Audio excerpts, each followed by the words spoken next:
I'm Raj Chengappa from India Today, and welcome to this special interview with Gautam Adani, Chairman of the Adani Group.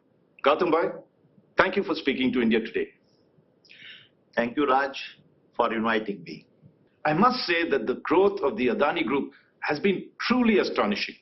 In little over a decade, you have become India's largest private sector power producer, port operator, airport operator, consumer gas business and electric transmission company, apart from being the largest infrastructure developer and generator in renewables. This year, your group has become this country's second largest cement manufacturer, and you are diversifying rapidly into other sectors including aircraft maintenance, manufacturing, telecom, data center and logistics and a whole lot of other areas. But there is even more that you have achieved in 2022. With a personal net worth of $150 billion, you have become the richest Indian, overtaking Mukesh Ambani of Reliance and other stalwarts to the top spot. For your phenomenal growth in terms of both business and in personal wealth and the impact that you have made to millions across the country, Gautam bhai, I'm happy to inform you that India Today magazine has declared you as its Newsmaker of the Year 2022. So congratulations for this recognition. Thank you very much, Raj. Now, Gautam bhai, when you look back at 2022, what makes this year so special for you? So first of all, thank you, Raj. 2022 was an exceptional year in many ways. We had a successful Adani Wilmar IPO, and thus Adani Wilmar is becoming the 7th listed company in the group. We have built a business model where we start a business from scratch, make it profitable, and then go public. This IPO was another example of that. We also become India's second largest cement manufacturers when we acquired ACC and Ambuja Cements for around $10.5 billion from housing. It is the largest acquisitions we have ever made, and it is also India's largest ever M&A transactions in the infrastructure and a material space. That's very impressive. Now, apart from being the richest Indian and the richest Asian, you're also the world's third richest person. How does it feel to be wealthy? What does money mean to you? See, Rajbhai, these rankings and numbers do not matter to me. These are only media hype. I'm a first generation entrepreneur who had to build everything from scratch. I get my thrills from handling challenges, and the bigger they are, the happier I am. For me, the opportunity and ability to make a difference in the lives of people and contribute to the growth and building of the nation is far more satisfying and important than being on some wealth ranking or a valuation list.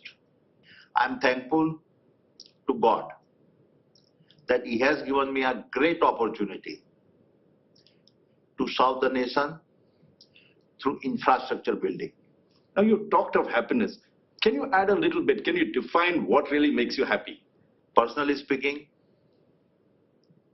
this was the biggest year of my life. This year, I celebrated my 60th birthday.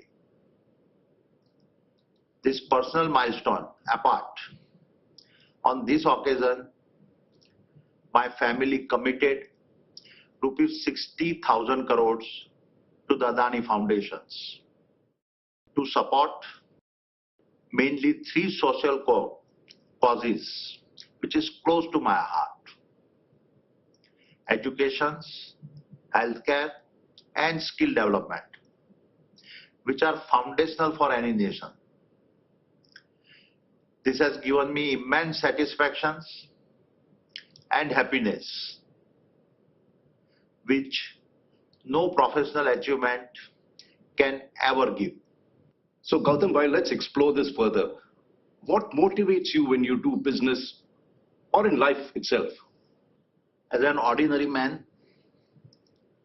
the courage, strength, resilience and tenacity of the average Indians are very inspiring and motivating for me.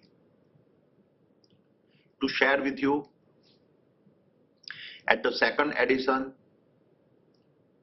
of our Green Talk series, I was greatly moved by the stories of Arunima Sinha and Kiran Kanojia, two extraordinary women who unfortunately lost their limbs but yet conquered the world. Arunima climbed Mount Everest and Kiran, a blade runner, is running marathons. Both are incredible women and the pride of India. They are the real heroes of a Naya India. Their stories moved me so much that I had tears in my eyes. I am truly humbled by their spirit. Could there be anything more motivating than such courage, valor, and determinations in the face of adversity? Seeing their story, my belief is further reinforced that there is no machine stronger than human beings. Such human stories are the biggest source of motivation for me. That's truly inspiring. I want to turn to business now. And let's look at the logic behind your group's phenomenal expansion in infrastructure as well as in new areas. I was born in a middle-class family, and I lived through the 90s, 70s and 80s when we had to struggle for Bidli, Sadak and Pani. That was a time when India had a huge infrastructure deficit in ports, airports and many other infrastructure areas. In contrast, China, which also became independent around the same time as India and had lower per capita income than India in 1990, began leapfrogging ahead of India in development.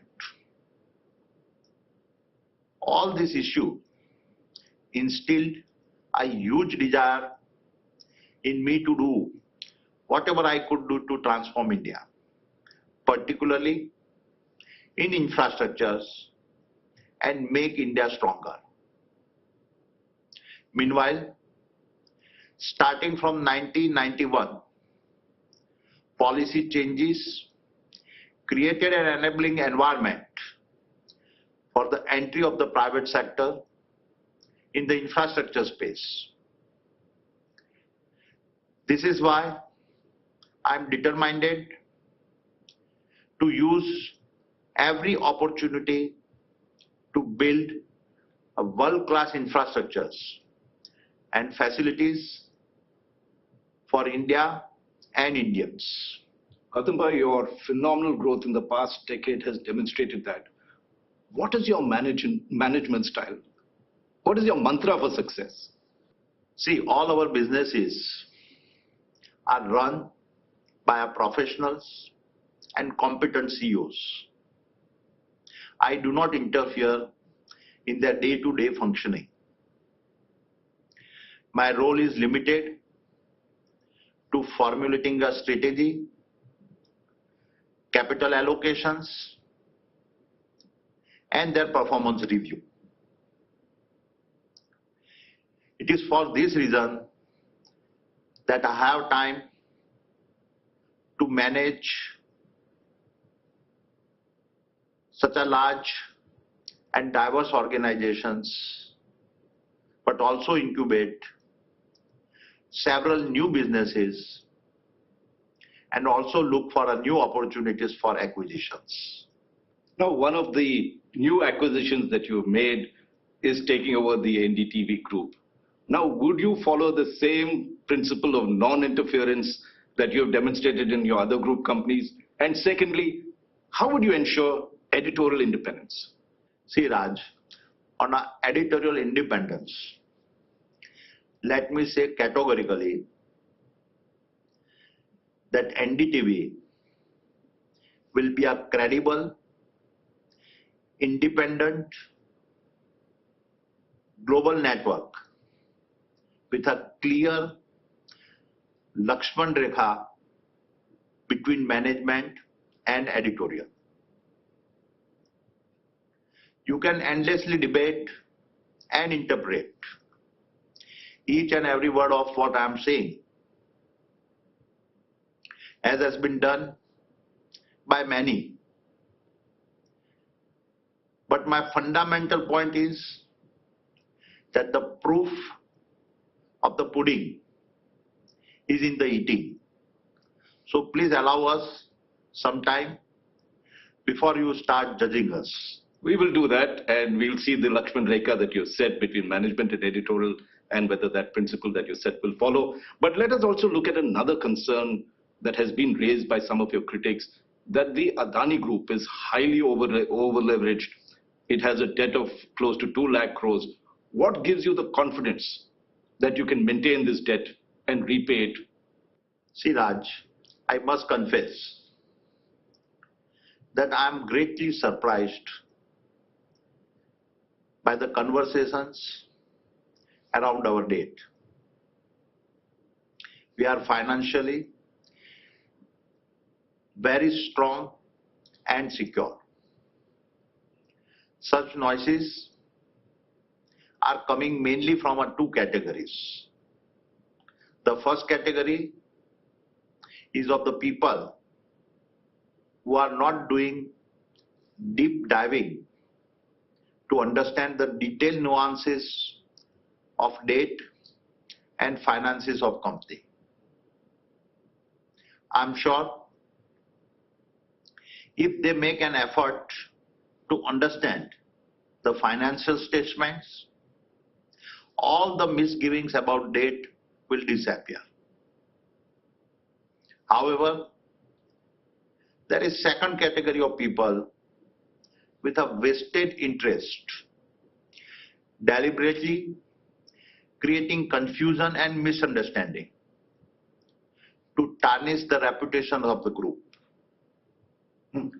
The fact of the matter is that in the past 9 years, our profit has been growing at twice the rate of our debt, and because of which our debt to EBITDA ratio has come down from 7.6 to 3.2, which is a very, very healthy for a large group where most of the companies are in the infrastructure space with an assured and a predictable cash flow, unlike in a manufacturing.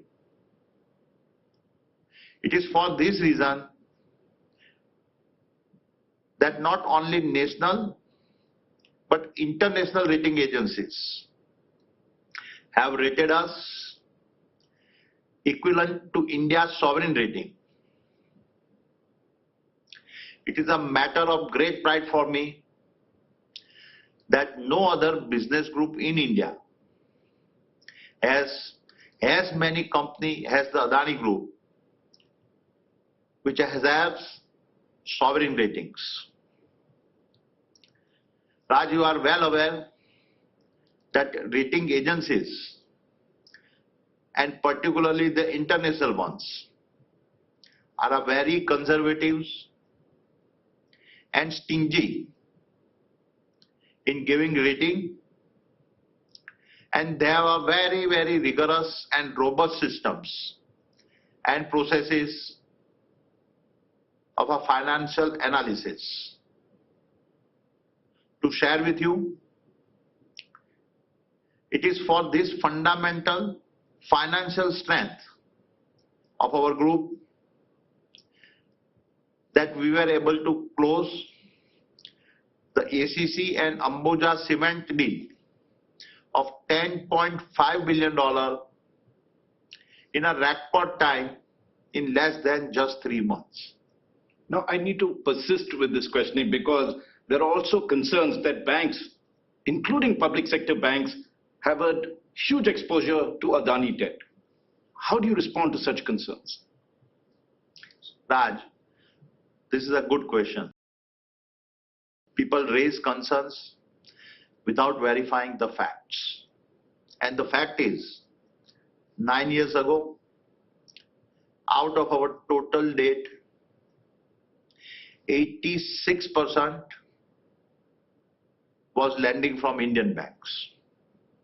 But now, the exposure of Indian banks in our total lending is reduced to only a level of 32%. Almost 50% of our borrowing is now through international bonds. You will appreciate that international investors are very astute and subscribe after proper due diligence and deep study. Gautam bhai, how would you respond to your critics who say that your rise and your meteoric rise was because of Prime Minister Narendra Modi? See, Prime Minister Modi and myself, both are coming from state of Gujarat. And that makes me the easy target of such baseless allegations. When I look back at my entrepreneurial journey, I can divide it into 4 phases. Many will be surprised to know that it all began during the tenure of Sri Rajiv Gandhi as a Prime Minister, when he first liberalized the EXIM policy, and for the first time, several items were brought in the open general license list. That is what helped me to start my export house. But for Rajiv Gandhi, my journey as an entrepreneur would never have taken off. The second big push I got was in 1991, when the duo of Prime Minister Nasir Raoji and the Finance Minister Dr. Manmohan Singh ji initiated sweeping economic reforms. Just like many other entrepreneurs, I too was a beneficiary of those reforms. There is no point in further elaborating on it because so much has been said and written about it. The third turning point for me came in 1995 when Kesubhai Patel was sworn in as a Gujarat Chief Minister. Until then, all industrial development in Gujarat was only around National Highway 8 from Mumbai to Delhi via cities like Vapi, Ankleshwar, Bharuch, Silvassa, Vadodara, Surat and Ahmedabad. He was a visionary and a focused on a coastal development. And it was that policy change that took me to Mundra and prompted me to build our first port. The rest, as they say, is a history. The fourth turning point was in 2001 when Gujarat witnessed a massive focus on development under Chief Minister Narendra Modi ji. His policies and their implementations went on to not only change the economic landscape of the state, but it also brought social transformations and development of previously underdeveloped areas. It also allowed industries and employment to take off like never before. Today, under his able leadership, we are seeing a similar resurgence at the national and international levels, where a new India is now asserting itself. It is unfortunate that such narratives are being pushed against me. As I explained, these allegations are baseless and suffer from a recency bias, seeing our group success through a short-term lens. The fact of the matter is that my professional success is not because of any individual leader, but because of the policy and institutional reforms initiated by several leaders and governments during a long period of over 3 decades. So if you look at the turning points, it appears that it straddles various political parties and spectrum, not necessarily one thing. But you did mention Mr. Narendra Modi, and you've seen his rise being in Gujarat from the Chief Minister to the Prime Minister. What would you say is Prime Minister Modi's style of leadership? See, Prime Minister Modi ji has provided a visionary and an inspirational leadership to India. He has not only brought about significant policy changes, but also through our various programs and schemes directly touch the lives of every Indians. There is hardly any aspect of governance which he has not touched. He is trying hard to bring transformative changes not only in the Indian economy, but also pushing for a social transformation and an inclusive growth.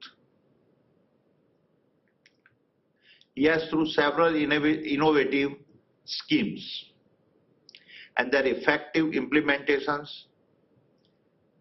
given a strong push to industrial and economic development of India. Schemes like Atmanirbhar Bharat, Digital India, Startup India have acted as an economic multiplier and have not only created endless business and manufacturing opportunities, but have also created millions of direct and indirect jobs. The Prime Minister's equally strong focus on a social factor, agriculture economy, and underdeveloped areas of the country, with a safety net for the poor, has ensured that the growth is inclusive and sustainable. His social scheme like a Swachh Bharat, Jan Dhan Yojana, direct benefit transfer, and Ayushman Bharat, and many others have brought transformative changes in India. Now, if you take a look at what you've said, I know that you've faced a lot of criticism on this particular front, but the other areas as well, whether you look at Australia, Sri Lanka, the investments you've made, even in India, there's been a lot of agitations, criticisms against you. You had to weather all this storm that had been created. What is your view or reaction to all these things? Raj, this is a really very interesting question. See, Gautam Adani is a product of a democratic India. Protest, criticism, and allegations are all essential parts of a vibrant democracy. In fact, they defined the democracy. I'm a firm believer that our democracy has given us economic freedom and its opportunity. And we all have benefited from it. Now, we cannot complain and do cherry picking about other aspects of democracy which have their own functional values within the boundary of law. You would appreciate that we are in the infrastructure sector, which is the most difficult space to work in.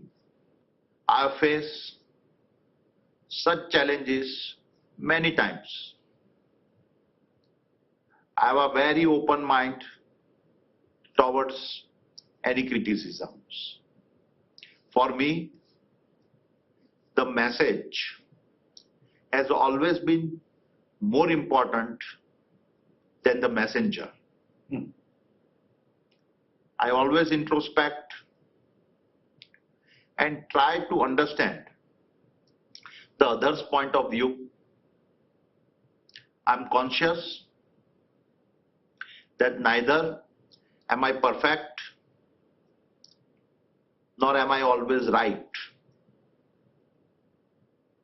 Every criticism gives me an opportunity to improve myself. Now, you were talking about the criticism that you had to face from various quarters. You said it's democratic, and yet you never gave up. Is that part of the Adani culture? Yes,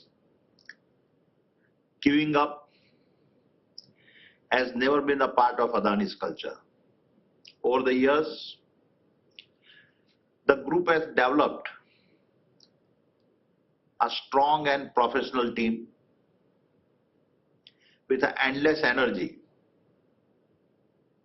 and a problem-solving approach.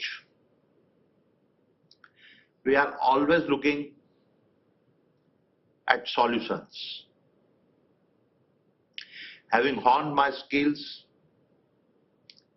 in such a dynamic democracy like India, my group and I both are confident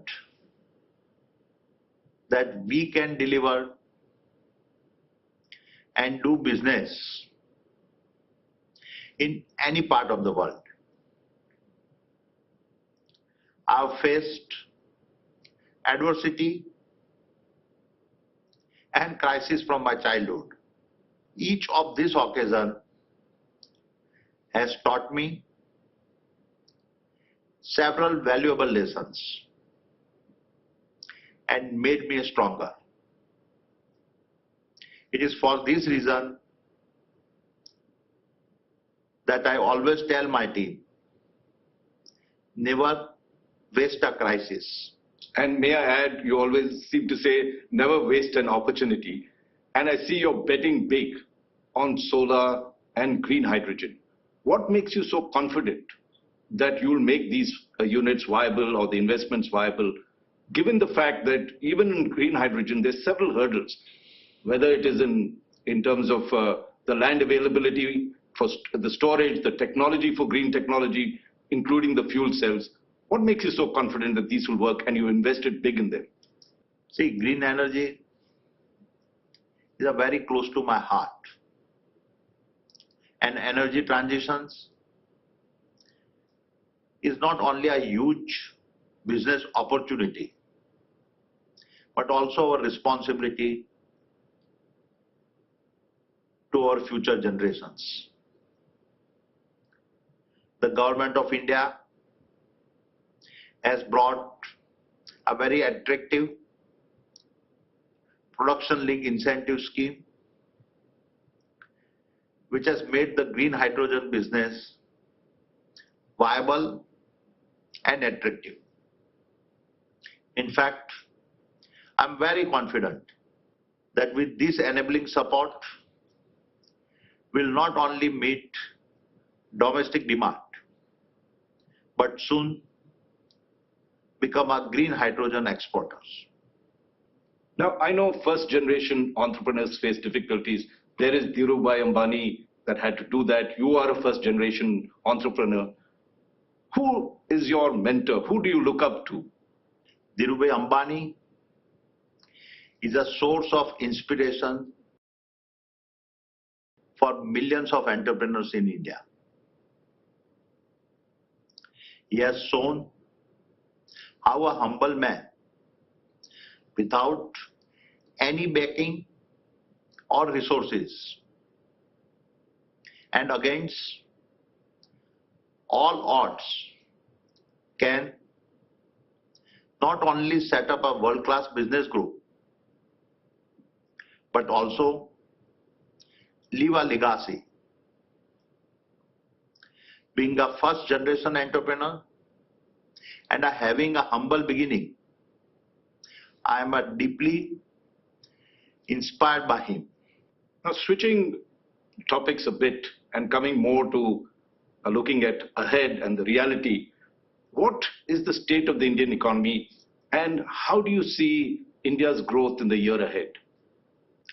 In our 75 years of independence, it took us 58 years to get to our first $1 trillion of GDP. 12 years to get to the next trillion, and just 5 years for the third trillion. But now, If you look at our pace of social and economic reforms, I see India adding $1 trillion to its GDP every 12 to 18 months within the next decade.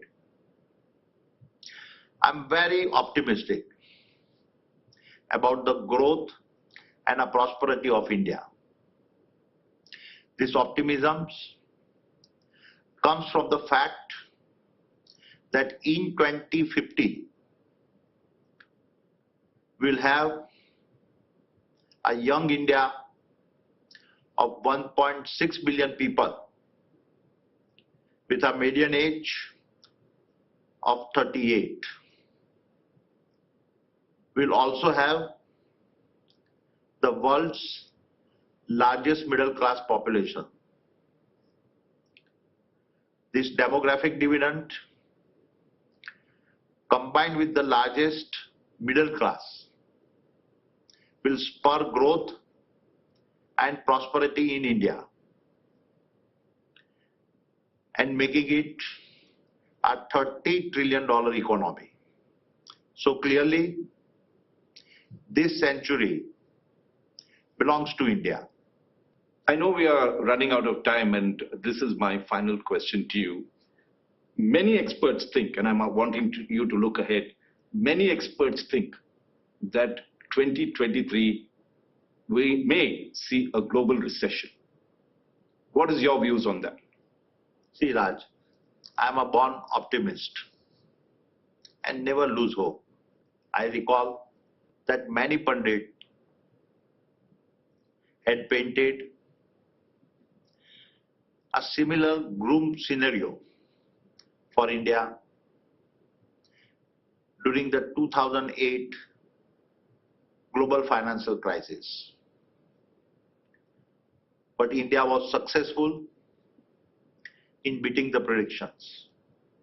I'm optimistic that the next union budget would provide a great opportunity to address all these concerns.